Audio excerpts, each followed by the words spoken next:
This is the Mountain and Prairie Podcast. I'm Ed Robertson.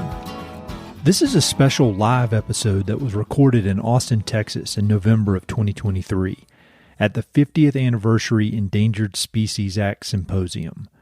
As you may know, 2023 marked 50 years since the passing of the Endangered Species Act, also known as the ESA, which was one of the most influential and impactful pieces of conservation legislation in U.S. history.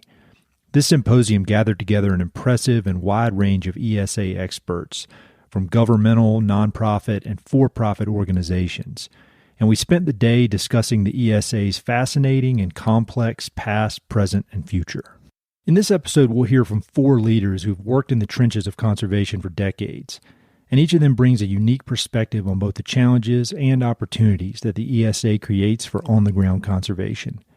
The panelists are Gary Fraser, who's the Assistant Director for Ecological Services at the U.S. Fish and Wildlife Service, Peg Romanek, who's a recently retired high-ranking attorney from the Department of Interior, Jimmy Bullock, Senior Vice President at Resource Management Service, LLC, and Leo Miranda Castro, who's a former Fish and Wildlife Director and current Executive Director of Conservation Without Conflict. All 4 of these distinguished panelists have worked extensively within the frameworks of the Endangered Species Act, and they bring a wealth of practical and philosophical knowledge about the ESA's impact over the past 50 years and its expected impacts into the future. But perhaps more importantly, these 4 panelists help me to appreciate the humanity behind this historic, powerful legislation. The smart, dedicated, conservation-minded leaders whose work has allowed the Act to affect change and evolve over the past 5 decades. We covered a lot during this hour-long discussion, and highlights include how the ESA switched from a more punitive to a more collaborative approach, concrete examples of productive collaborative conservation, working with the extreme opinions about climate change, hopes for the future of market-based species conservation, examining potential political threats to the ESA, the evolution of using the ESA for single-species conservation to using it for landscape-scale conservation, advice for young people in the conservation field, and much more. This episode you're listening to was the last panel discussion of the day, so if you'd like to listen to the first 3 panels, you can do so on this episode's webpage, which is mountainandprairie.com/ESA. Those earlier sessions included discussions with everyone from one of the ESA's original authors to some of today's most renowned conservation thought leaders. I really can't imagine having a more impressive group of conservation practitioners in one room. You can check out the episode notes for a link to the symposium's program, which includes details on the day's events and speaker bios. And one more thing, this symposium was organized by the fellows of the James G. Tier Conservation Leadership Institute, which is sponsored by the Texas chapter of the Wildlife Society. The mission of the Tier Institute is to ensure a future legacy of well-trained conservation leaders by providing professional training in leadership skills and contemporary conservation. I was so impressed with all the fellows, and I left this event feeling very optimistic about the future of conservation in Texas and beyond. A huge thank you to the fellows and to Dr. Roel Lopez of Texas A&M University for inviting me down to Austin to moderate this panel. It was an honor to be in the same room with all these amazing, inspiring folks. Now you'll hear from Dr. Lopez, who provides a great intro to start off the episode. Hope you enjoy. Howdy, howdy. Welcome back to the Tier Leadership Institute Endangered Species Symposia. We're going to finalize our conversation this afternoon with a podcast by Mr. Ed Robertson, and I'll introduce Ed here in a minute. I would like to very quickly sort of summarize for the listening audience why we're here and what the purpose of the symposia is. So we're celebrating a birthday today, the 50th anniversary of the Endangered Species Act. And we've had a conversation this morning trying to sort of reflect on the Act over the last 50 years, where we are now, and more importantly, where do we go moving into the future. And so this last session is intended to continue that conversation with panelists from the previous sessions, intermixed to, again, help us continue that conversation moving forward. And so with that end, some of the key takeaways in thinking about the Jim Tier Leadership Conservation Institute and its purpose, it's to, again, ensure a future legacy of conservation leaders through an understanding of contemporary issues and gaining of leadership skills. And I think it's fair to say that our fellows did an outstanding job in pulling this together and having that conversation. And so Mr. Ed Roberson with Mountain and Prairie is a podcaster, and he will be introducing the topic summary, if you will, from his perspective, and ask some of these more probing questions moving forward to be, again, podcast via Mountain and Prairie. So with that, Ed, thank you for being here and sitting at the Aldo Leopold desk, and we look forward to the next hour or so. Yeah, well, thank you very much, Roel, and it's great to be here with all of you. I'm honored to be here. I say kind of half joking, but I'm not really joking, that I get real nervous when I'm in these rooms full of all these super smart people, and because of this podcast, I've wound up in the strangest places surrounded by people just like y'all. And the odd thing is that I need to just continue to tell myself that I don't need to be nervous, because my job is to be the dumbest guy in the room and to just ask dumb questions, and I've figured out how to make a living doing that, which is pretty hilarious.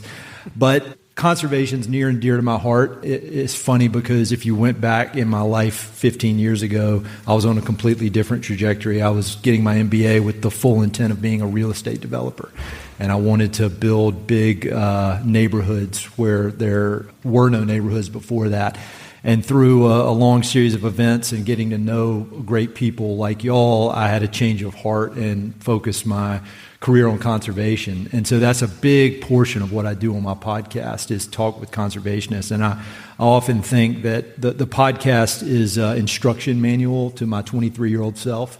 When I was wearing a suit and tie and I had some pretty sweet cuff links, and I was going to work at Merrill Lynch, and I just couldn't figure out why I was not more fulfilled. And I often think if I could have conversations with all these folks and all of you folks and everybody else I've had on the podcast over the years, if my 23-year-old self could have heard that, it would have sped up the process. So I love it. Makes me very happy about the Tier Fellowship, and that all of you early career folks are applying your energy towards such important and impactful work. So thank you for that, and thank you to everybody in the audience. I really am honored to be here.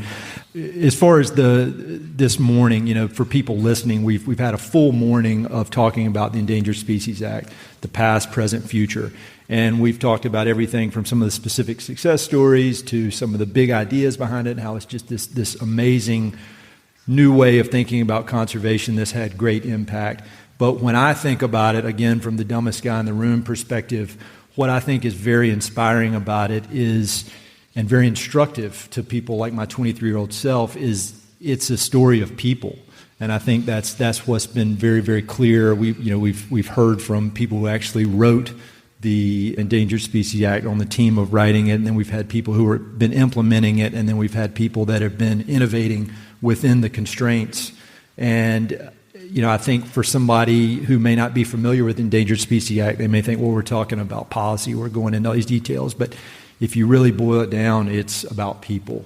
And I think there are lessons, no matter what your career, if you're the type of person that wants to do purpose-driven work and make the world a little bit better through your professional efforts, there are lessons that can be learned through this 50-year process of the Endangered Species Act.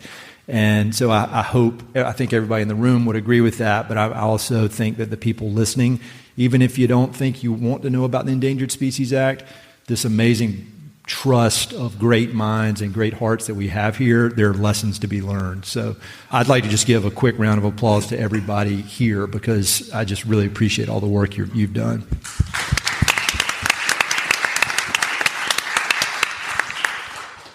And so I was thinking for format, I would go through, I've got a question for each panelist, and then I've got a way too long list of questions that I doubt I'll be able to get all the way through, that we can kind of open it up. And then if we have time, I'd love questions from the audience as well, but I know it's going to go pretty quickly. So Peg, I was wondering if we could start with you. One of the things I thought was very interesting about what you had to say was how the Endangered Species Act transformed from almost like I think somebody used the analogy of an emergency room. We got to save these species, and the government was the term that was used was a hammer, and everybody was a nail. And then it transformed through innovation over the course of the last 50 years into more of a collaborative way of going about conservation. And so for the people listening at home, I was wondering if you could talk a bit about, in your career, whether it was a personal experience you had or whether it was a story that you had heard, could you talk about an example of when that collaboration started? Like when you think about an example that comes to mind of, all right, things are shifting. We're shifting out of this hammer and nail mentality into a more collaborative approach. I'd love to hear just your thoughts on that and maybe a story that you could share. Sure. So I did legal work on ESA for at least 30 years. And when I first started, and this was maybe just culturally with my office, with the solicitor's office, particularly people who were doing endangered species work, where I saw it is where we worked with attorneys who represented action agencies. So, for instance, Bureau of Land Management or the Forest Service. And some of the people I worked with, this is within the solicitor's office, and I think a little bit Fish and Wildlife Service. There was the notion of we're the higher power here. We're doing something really good to protect species. And then over time, and it's not one specific moment at all, over time I saw that evolve to, we are doing something really good here, but we have to be aware of that other people, in this case federal agencies, they have missions, and they have congressionally prescribed missions of things they have to do that is part of their work, and starting to treat those as similar values, not the same thing, but everybody has a job to do, and to be able to work together became, and it was incrementally small, inch by inch by inch, to suddenly it was there. And when I first started, you didn't hear the word cooperative, the phrase cooperative conservation. And then over time, both clearly Fish and Wildlife Service and, by the way, the action agencies, who originally were like, why do we have to do this? And I think one of the speakers mentioned they had to go in and talk to them, because you have to, it's the law. And I want to make it clear, hammer and nail doesn't mean it's not still the law.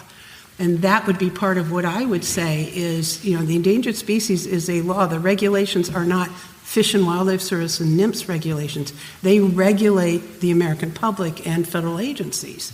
But what I saw over time was a notion of, if this is going to work, we've got to try harder to work outside of just what's required. And cooperative conservation can help us gain more than just beating everybody up, and save the Endangered Species Act when there was increasingly negative connotations about it and where it felt like just a regulatory device. And for me, so not one specific example, but just an evolution, drip by drip, people by people, where now you hear that conversation all the time of we have to work together. You hear a lot more respect, and I've seen a huge difference in federal agencies who come in and say, okay, what can we do here? What do we need to do for the species? So I think it's just been like anything else that's new, it takes a while to establish itself, and zealots always are at the beginning, of course. They come in because they're the people who were most passionate about this, and then you get the practical tied into, and you have to combine the two, passion as compared to being a zealot. Passionate advocacy, but get it done, and let's do it all together as much as you can. Well, I think that's very instructive, especially for the fellows and people young, early in their careers. I think it's easy to look back on things and people can spin narratives, or there was this watershed moment where everything changed. And I think that might make for a good story, but rarely is that the case. And I think what you explained, I think it speaks to the need for patience and the need for working on the process and not giving up. So thank you for that. Leo, you and I had a great conversation last night over dinner, and we were talking a lot about collaboration, conservation without conflict, and about community and getting to know people as people versus in this increasingly divisive world where everybody is kind of holding up on their side of things. And so I was wondering if you could tell a personal story, whether it's something you were involved in or something you've witnessed, about collaborative conservation, and maybe an example of someone that you've worked with that the relationship may not have started on the best of terms, but when it comes to ESA, but you were able, through getting to know the people, building trust, building relationships, the things we've been talking about all day long, you were able to really figure out a way to find a win-win. No, thank you for that. Somebody mentioned it earlier. It starts and ends with people. And looking back, I cannot pinpoint like an individual or anything like that, but I will go back to something that was mentioned earlier during the morning session, and it's the gopher tortoise across the southeast of the United States, the eastern portion of the range. It was a candidate species, and the Fish and Wildlife Service, I think it was one of the lawsuits or one of those, that we had to make a decision as an agency to evaluate and list or not to list. That was the question. And as some of the panelists, and including Jimmy here in this panel, many landowners were extremely worried. Many federal agencies were extremely worried. State agencies were very worried about potential listing of that species and the potential restrictions, and what we hear all the time about the Endangered Species Act. But something happened at that time, and people like Jimmy here and other landowners and agencies came together. They saw, okay, there's something we can do about this, right? Fish and Wildlife Service. And under the leadership of Cindy Donner, she was the regional director at the time in Atlanta. So yeah, we can actually try to do everything we can to conserve that species proactively. And that's when federal agencies and state agencies came and gave data and say, hey, we're going to manage this the right way, put fire on the ground, prescribe burning, and restore habitat, protect the tortoises, all of that. But there was a big missing piece within the range of the tortoise, and that was the private lands. And that's when NAFO members, National Alliance of Forest Owners members, came under the leadership of Jimmy, came and offered sharing data. These are all big landowners across the southeast. They own, I believe, 22 million acres, something like that. So a lot of habitat for those species. So they've been doing something good because the species was still on their lands. So whatever they were doing, it was positive for the species. So they opened the door. The Fish and Wildlife Service accepted the opening of that door and worked in collaboration with all of these private landowners. The other group that came in, another group of forestry landowners, Forest Landowner Association, though that the membership is smaller landowners, they put out a survey to all the membership, and they collected information, compiled, just like NAFO members did, compiled information protecting the privacy and the data that was very critical to be able, from private landowners, to share information with the federal government. All of that, fast forward to a couple of years ago, the Fish and Wildlife Service was able to use the best available scientific information, a phrase that we like to use a lot, to make a decision not to list that species, or the eastern portion of the gopher tortoise. For me, that was one of those, it took about 10 years, that whole process, but it's something that demonstrates that together, people putting their heads together, everybody opening it up, trusting each other, talking about the issues, concerns, and their goals, shared goals. Everybody can come together and come up with a really good outcome for conservation, keeping working lands working.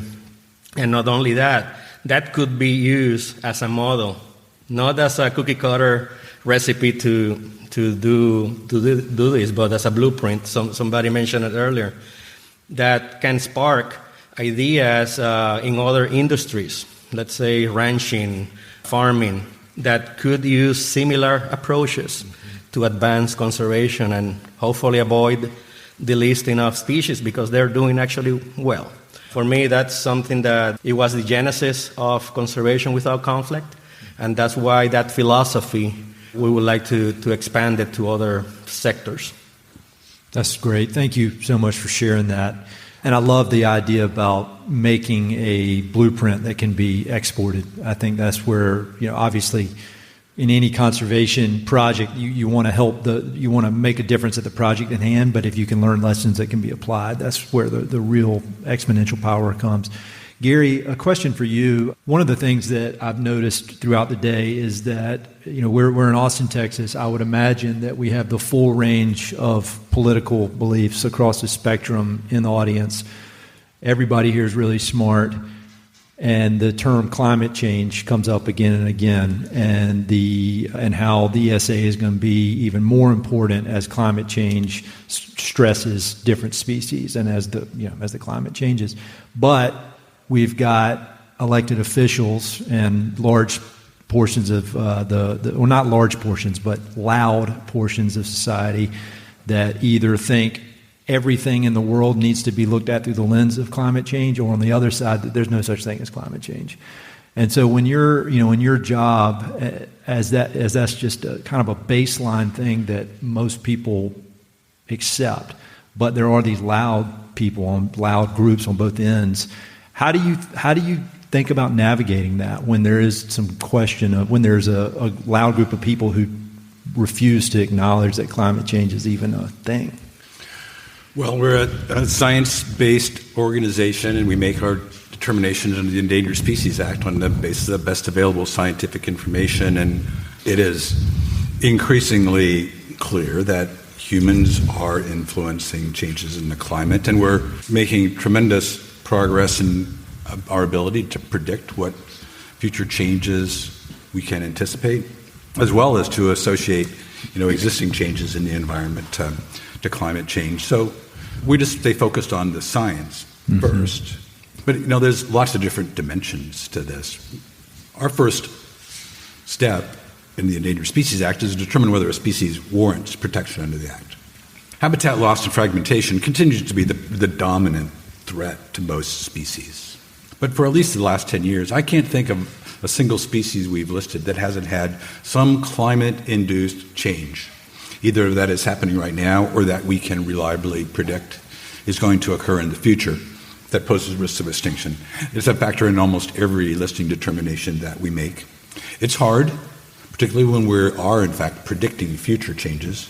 People don't have confidence in models. It's not something you can see in concrete, empirical terms. Those are hard things, but again, we have to stay focused on what our job is under the Act. We're public servants. We follow the direction of Congress. Congress made it very clear that listing determinations are based on best available scientific information, and then we make those calls and we defend them as appropriate. The tougher part for climate change is actually how we address threats that are climate-induced when the underlying cause, release of greenhouse gases, may not be able to connect a discharge of greenhouse gas to an impact to a species, or our ability to affect the change in greenhouse gas emissions is not within our authority or not within the authority of our partners and such. So this is part of the larger community of players that need to all be part of species conservation. It does definitely take a village, and it's not just the Fish and Wildlife Service, it's not just the federal government, it's not just the wildlife professionals, it's everybody that is part of our great society that is going to need to have a role in turning those things around. And so it's a challenging piece for the public and even our employees to understand that there are some threats that really aren't within our ability to influence by ourselves. But the fact that we are listing species, shining a light on species that are, I look at it in terms of when we list a species because of climate change-driven effects, it makes this ephemeral concept of climate change real for people. They can see, okay, this means loss of sea ice platform, which threatens the ability of polar bears to continue to be able to hunt, ice seals and persist the way they've always done in the past. We listed emperor penguin recently, and that was definitely very much a climate change influenced effect. And we're seeing it happening in real time. The loss of the Antarctic ice shelf, how rapidly that's happening. It's going to influence the ability of emperor penguins to be able to maintain the sort of secure nesting and rearing platforms on that ice shelf. down there in the future. And so in some cases, the best we can do is to illuminate these changes so that the things that people value can be seen as affected by these sorts of conceptual changes that people talk about. Well, I'm disappointed. I thought Gary was going to lead with they talk to their lawyers and because that's actually with climate change. In some cases, it's easy. Section 4 listings. The courts have said, I don't think there's anything to the contrary. The courts have said if there's science out there that is the best available, you have to look at it. Okay. You cannot ignore it. That's just clear. And then where it gets tricky is exactly what Gary said, where people want to start using the ESA as a way to stop climate change, as compared to a way, how does it affect listed species?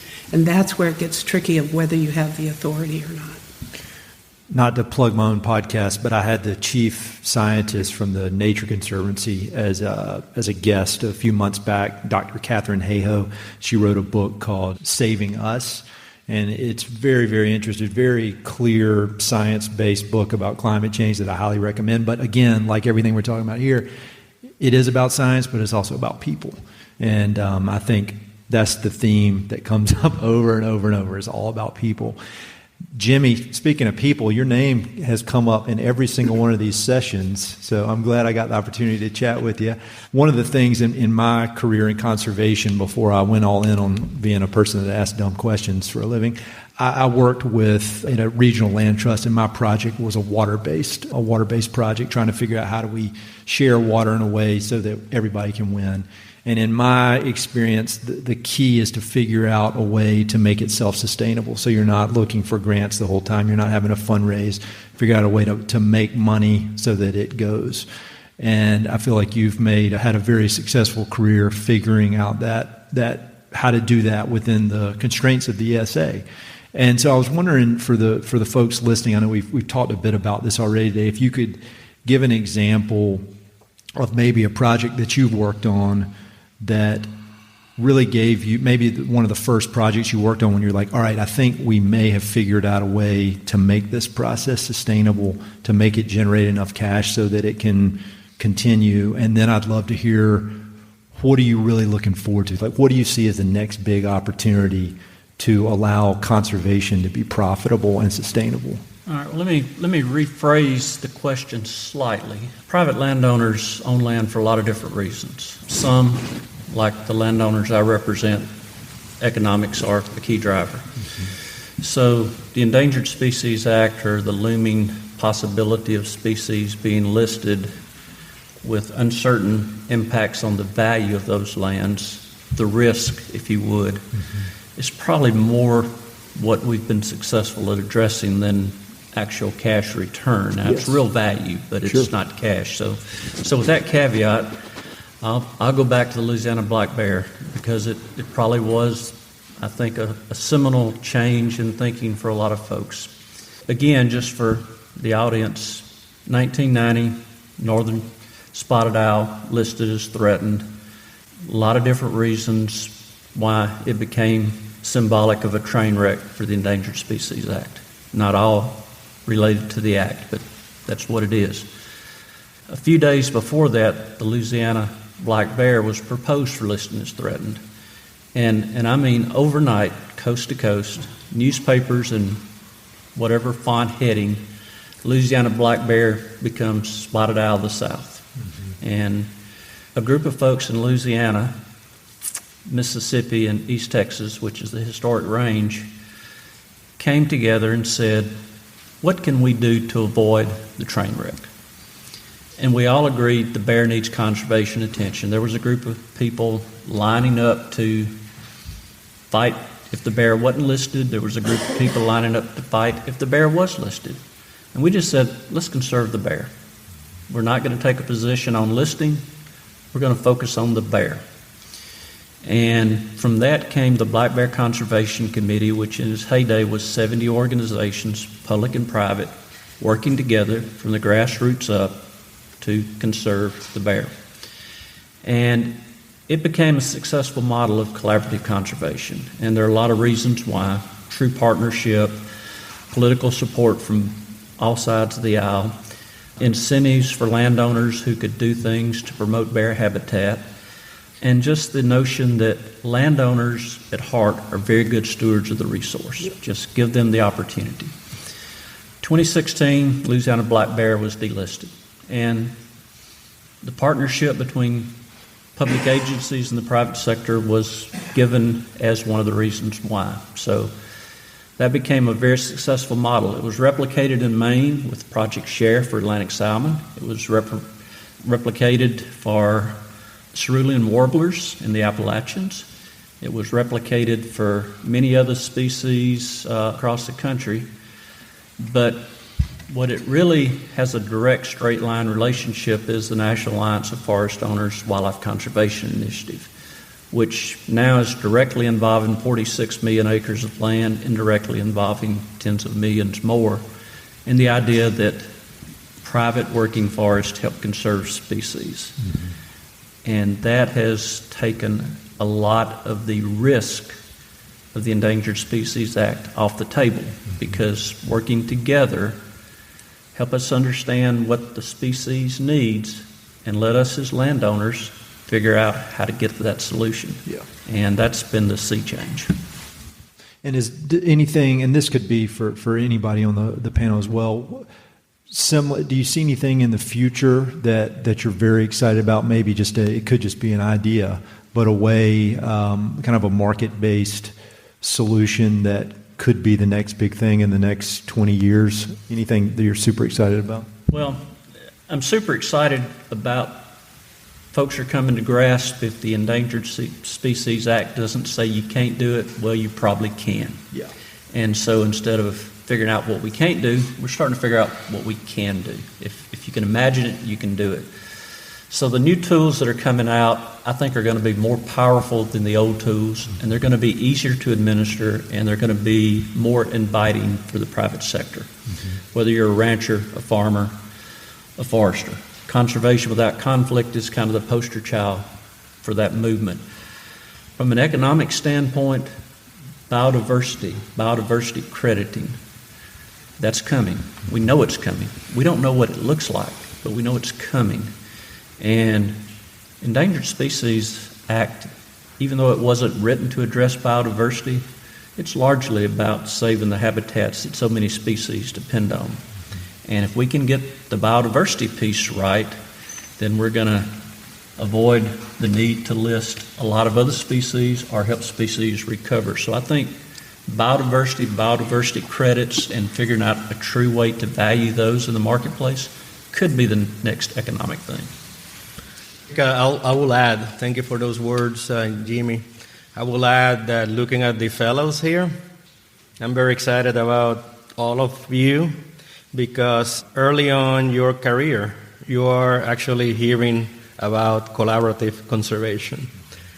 I don't think that any of us, when we went to college, were hearing that concept, at least that loudly. I don't remember myself hearing a concept like that. Oh, you are the regulatory agency, that's what you do. That was way back when I had hair. But I think that gets me excited, all the new tools that will be developed by all of the new leaders that are coming up the chain. I'm excited about that because this is the baseline. Now this is what all the new generations are starting from.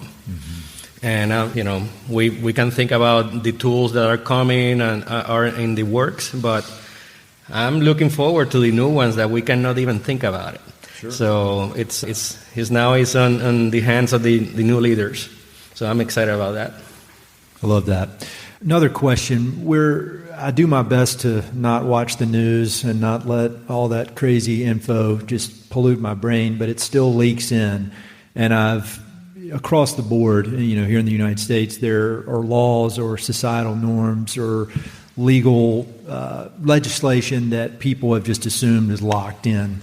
And it has become clear that nothing is locked in anymore. And so this may be a very basic question with a one-word answer, but do any of you worry that there will be some sort of massive shift where the Endangered Species Act is eliminated? Is there a threat that the whole thing could disappear? I mean, I guess there's always a threat, but is that something anybody worries about, I should ask? Well, until one party has 60 votes in the Senate, the House, and the White House, nothing will change with the Endangered Species Act. And even if one party had that, pick a party, I don't think the American public would allow it to disappear. Okay. That's more than one word, but that's... No, well, I like that. And in my time when I was in conservation full time, we'd go to D.C. for Land Trust Alliance advocacy days, and it was great because all the senators and representatives were happy to see us, no matter who they were. I think conservation is one of the few where you're welcome, no matter what. Anybody have anything to add to that? Well, I work in Washington, D.C., and he gets beat up a lot. Going back to the days of Bruce Babbitt and the Gingrich Revolution, there have been concerns that Congress might whether eliminate or fundamentally undermine the power of the Endangered Species Act to achieve its conservation purposes. And I think those are real. It's through incremental change that I think that it's more likely that harm could occur. And, our political debates these days seem to be more focused upon headlines and talking points and real substance. So there is always the potential in that sort of an environment for something to catch fire that could be very harmful and actually get traction. But as Jimmy noted, we still do have, this balance between the legislative and executive branch. There would need to be, I think, alignment from one party across both houses of Congress and a White House for serious harm to occur. But we all need to be aware of it. We all need to be cognizant of it. And the underlying societal angst that fuels these sorts of discussions. When I talk to folks in the rest of the country, the drama is substantially less than when I go up and testify on Capitol Hill. But it's a system of government in which minorities can certainly make their views known. And now with social media, there's the ability for one individual to be able to launch a thesis and have it go viral and become truth just overnight. So it's a challenging environment, more challenging than any time in my career. I think what I find most surprising is how unlearned some of the critics are in their lack of knowledge. On both sides, by the way. When some regs went out that I worked on, I was stunned at how they were represented by some of the NGOs. It wasn't true. The things they were saying and the way newspapers were reporting it wasn't true. And I've seen that absolutely both on each end of the NGO spectrum. And they just don't know what they're talking about. And that distresses me and that worries me, that something will catch on, and especially when you've got somebody who's articulate with social media and people just believe it. And that whole concept that we've talked about in many other arenas, the facts and science don't seem to matter, the truth doesn't matter. That worries me in terms of the Endangered Species Act. Well, on a more optimistic note, I think one of the key takeaways from today that I personally learned so much about was that the way that the Endangered Species Act was written, it had teeth. It led to real change, but it was also flexible enough that it could evolve. And I think that's almost magic. that something it's magical that something has been able to be that strong yet flexible. And I'm going to steal a question from Mike Marshall, maybe two. Mike should start his own podcast. He's really good at asking questions. I'd love to hear more about thinking about the Endangered Species Act as focusing on a single species versus focusing on landscapes and focusing on more big picture.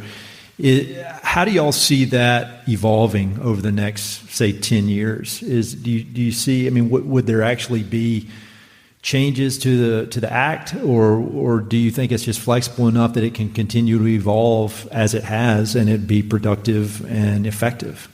I actually think it's a bit of a myth that we are just single species focused. There are some narrow endemic species for which conservation efforts are really focused upon that species, but most species that are listed are associated with ecosystems that are in a state of decline or collapse, and they're joining a host of other species that are also listed or recognized as being in trouble. And we've developed conservation tools and approaches that take that larger context because it makes more sense. It's more effective. It's more efficient. And so when we do landscape scale conservation plans in Southern California, we're not just looking at California gnatcatcher. We're looking at all the species that are listed within there and developing a conservation plan and helping the county and landowners figure out how they can reconcile their objectives for providing places for people to live and transportation and all that sort of stuff with conserving these species that also persist on the landscape, which is also something that they want to be able to provide too. Natural areas, green space. People value that. When we look at the Everglades, multiple species, we've had multi-species recovery plans and conservation efforts. We do consultations. It's on all the species that are impacted. The greatest microcosm in my mind in the U.S. is out in the Hawaiian Islands. If you haven't been to the islands, I'd encourage you to go and step back from all the beauty, all those beautiful flowers and birds that you see down where all the people are all invasive or non-native. The real Hawaiian Islands and the flora and fauna are up at the higher elevations. And, when we work to get fencing to keep feral goats and pigs and such out of areas, it's benefiting the whole variety of native plants and birds that depend upon those native forests. When we tackle, avian malaria, it's benefiting all the Hawaiian honey creepers that exist at those high elevations, not just those that are listed and not just an individual species. So we've been there for a very long time. It's one of those, myths that continue to persist, that you can't benefit one species without harming another, or they're irreconcilable objectives. I just don't think that that's the case in the vast majority of cases. Thank you. Thank you, Gary, for those words. I think that to your specific question, I think that the ESA has the flexibilities to do that. Gary said, the landscape approach has been there for quite a while. And, Doug is here, one of the writers of the Endangered Species Act. And I always use the example, Mike Brennan mentioned it earlier today. Everybody bypasses the first page of the Endangered Species Act, where Section 2B, the purpose. First, it talks about the ecosystems where the species occur. And I think that, there's a flexibility right there. It's talking about the ecosystems. I think the challenge, and probably for the younger generations, it's decisions are made species by species, to list or not to list. Section 7, Section 10, all of those permits are done for the species and how much take and all of that. I think we can advance the Endangered Species Act by finding the science that supports, if you do this for this species, there's a direct link to the benefits or impacts to other species. So the Fish and Wildlife Service can go through the regulatory process and issue the permits or make the species by species decision, things like that. So I think that we can advance and enhance the process by finding and fine-tuning the science, where if we do something good for the gopher tortoise, we know that a bunch of other species benefit, but how do we quantify that scientifically so the agency can actually make more informed decisions without duplicating efforts? Another question. I was planning to ask it before Mike did, but I'll act like I took it from Mike as well. Again, thinking about these fellows who are so far ahead of where I was when I was their age, I would imagine that they look at this amazing panel of successful people who've made such great impact, and I think it could be easy to think, oh, well, maybe they had a secret bullet, or they did something special, or they're very, very special people. But you guys were all in their shoes at some point, and you worked your way up through a lot of very, very, very hard work, and you made real impact to make the world better. And again, I'm just so thankful to be here with y'all, not at the Real Estate Developers Conference, so thank you. But I was wondering if you could provide some advice both to the fellows and then also to the people listening to the podcast. If you were giving advice Mate, do like I do. If you're giving advice to your 23-year-old self, what would that advice be? And we can just go down the line or eat popcorn, whatever. Feel free to answer it. Well, I wish I knew at 23 what I know now, or what I've forgotten now. But I'd say a few things for the fellows in the audience to think about. One is the value of relationships. There is no substitute for trust relationships.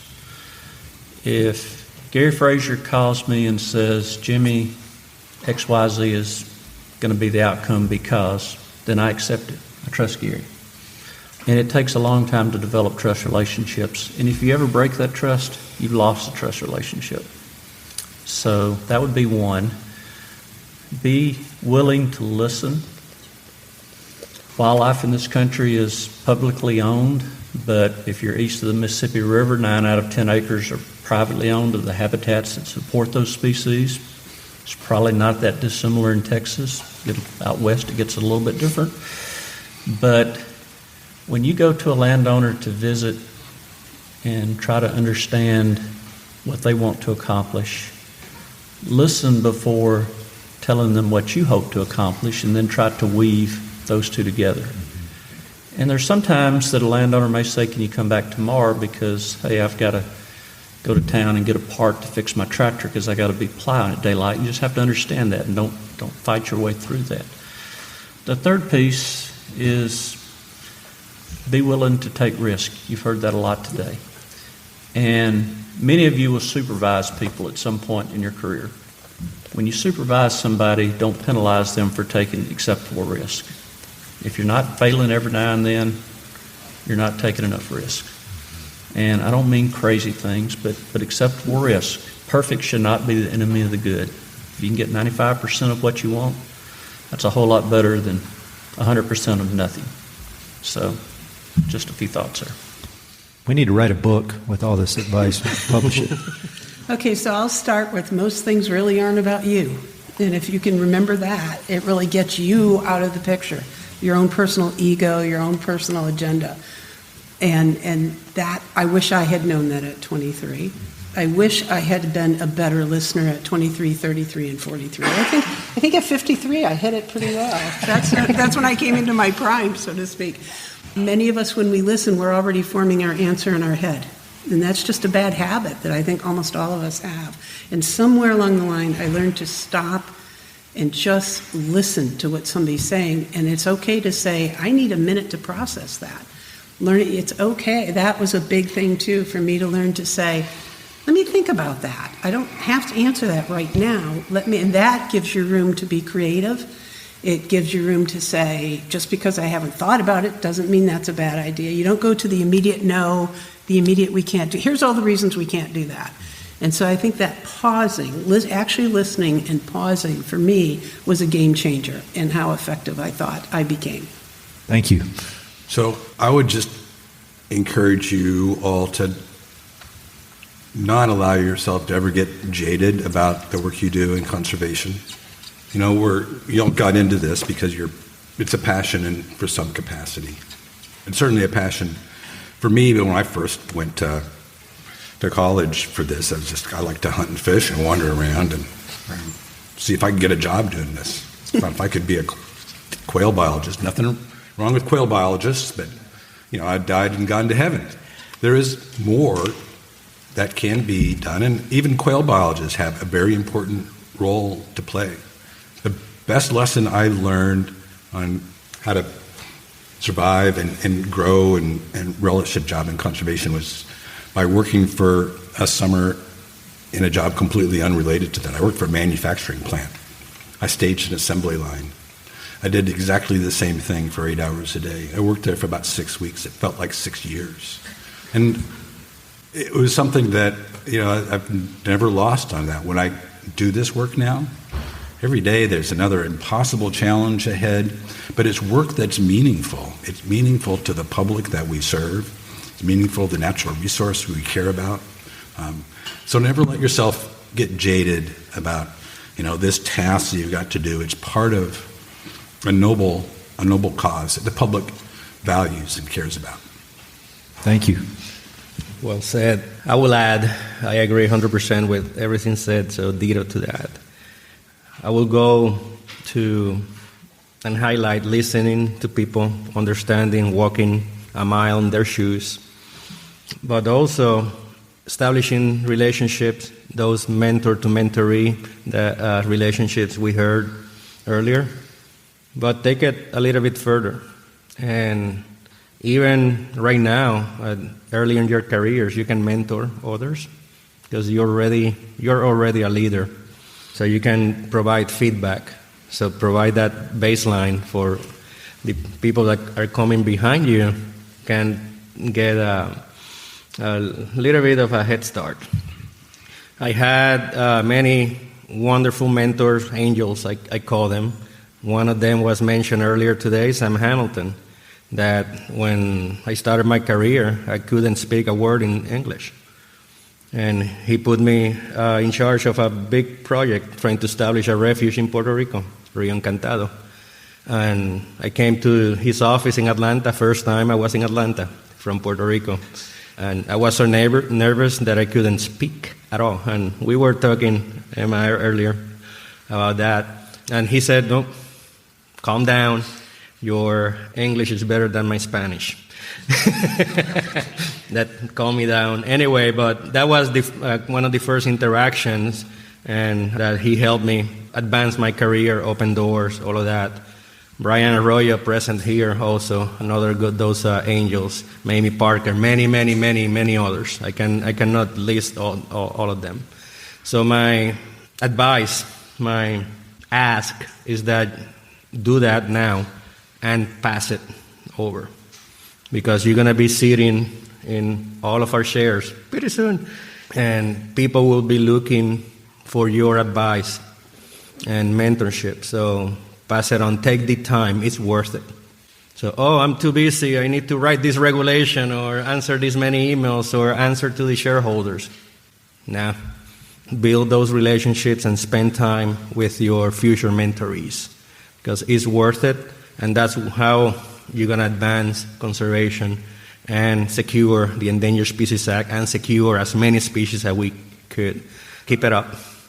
Thank you all so much for that. And I'm telling you, the reason I was able to take such a hard 180 in my career is because I asked smart people like this, and they gave me their answers, and I followed their instructions. I've never come up with a unique idea in my life. I just do what smart people tell me. So if you all do that, I mean, it's going to be exponential. Well, I think that about wraps it up. Seriously, thank you all so much, and thank you to everybody here today. This is just an amazing gathering of people talking about ideas that even if you have nothing to do with the Endangered Species Act, there are lessons to be learned here that can be applied to any sort of purpose-driven work, and it's just very inspiring to be here with you all, and I thank you all for your attention and time.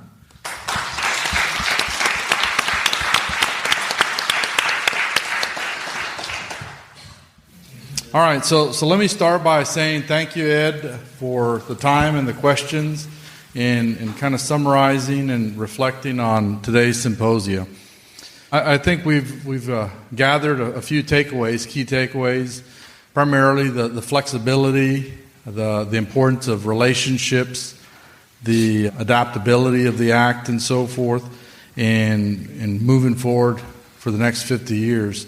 I guess one of the things that struck me here toward the end, and I want to thank the panelists here, but also the other panelists and folks participating in the symposia. And the question is, what's the future of the ESA?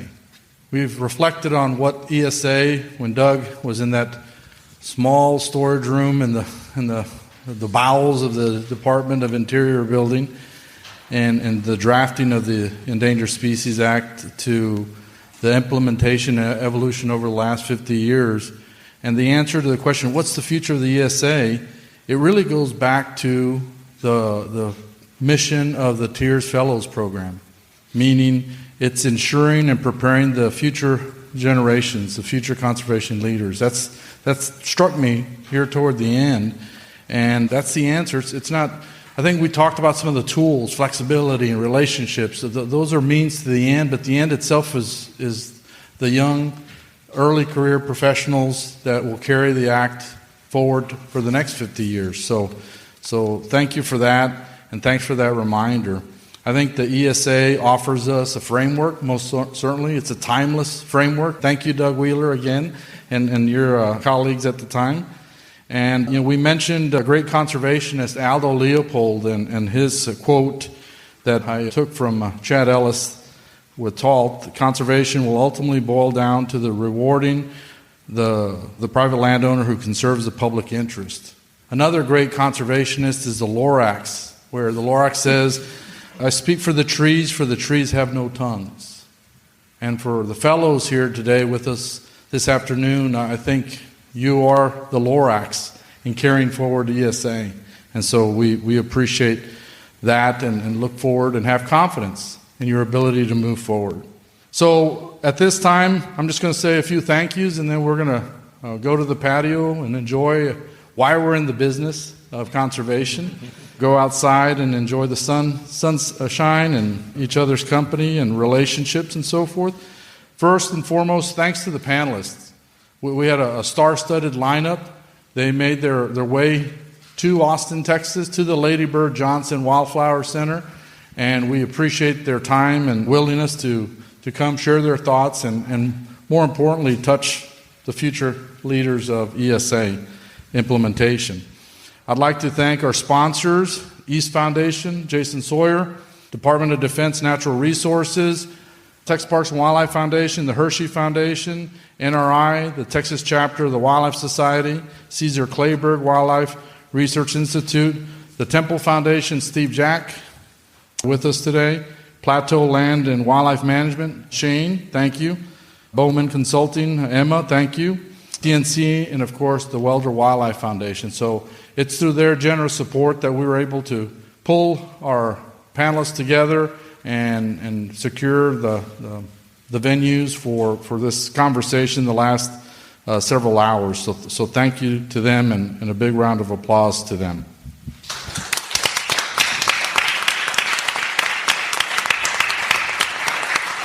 I'd like to thank my fellow moderators, Lindsay Martinez with the East Foundation and Mike Marshall with Texas A&M. And last but not least, I'd like to thank the fellows. Again, we started this journey about 9 months ago.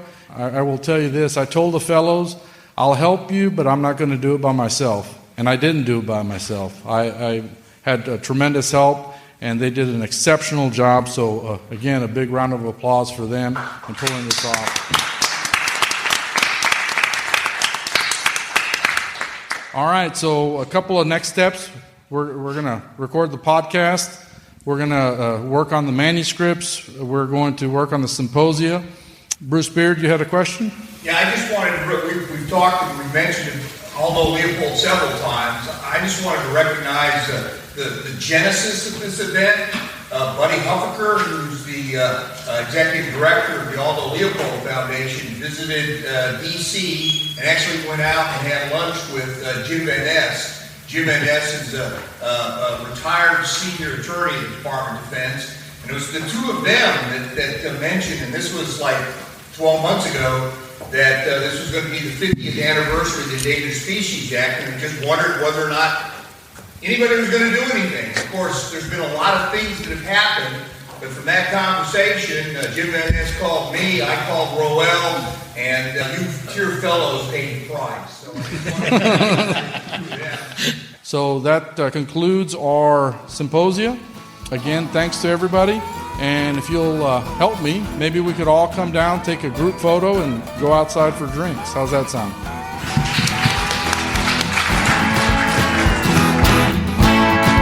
Hey, it's Ed again. Thanks so much for listening to the podcast. I know your time is valuable, so it means the world that you spend it listening.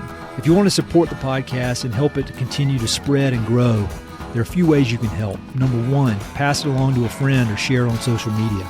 Word-of-mouth recommendations are the most powerful way for ideas to spread, so I'd love it if you could share the podcast with a few pals who might enjoy it. Number two, you go to Apple Podcasts and give it a 5-star review. Good reviews encourage the Apple overlords to suggest the podcast to others. So there's a link in the notes if you'd be so kind as to give it 5 stars. Number three, you can support the podcast financially via Patreon, and there are exclusive benefits for those who do. including a monthly behind-the-scenes newsletter, Mountain and Prairie stickers, live and recorded video chats with podcast guests, and much more. Number 4, I've also got 2 emails that I send out. The first is my weekly email called Good News from the American West, which I send out every Wednesday. It's only positive news, something we can all use a little more of these days. And my other email is my bi-monthly book recommendations email. One email every other month with 5, 6, 7, or 8 books that I've recently read and highly recommend. The thousands of people on both of these lists will vouch for me. No spam or other funny business. And number 5, finally, check out my online store for Mountain and Prairie stickers, shirts, and coffee mugs. I've got some really cool designs from Western artists with more on the way. So head to mountainandprairie.com/shop to check it all out. I'd love to connect with you. I'm on Instagram and LinkedIn, so look me up on either of those platforms by my name or through the links on my website. All right, that's it. Thanks so much for your support.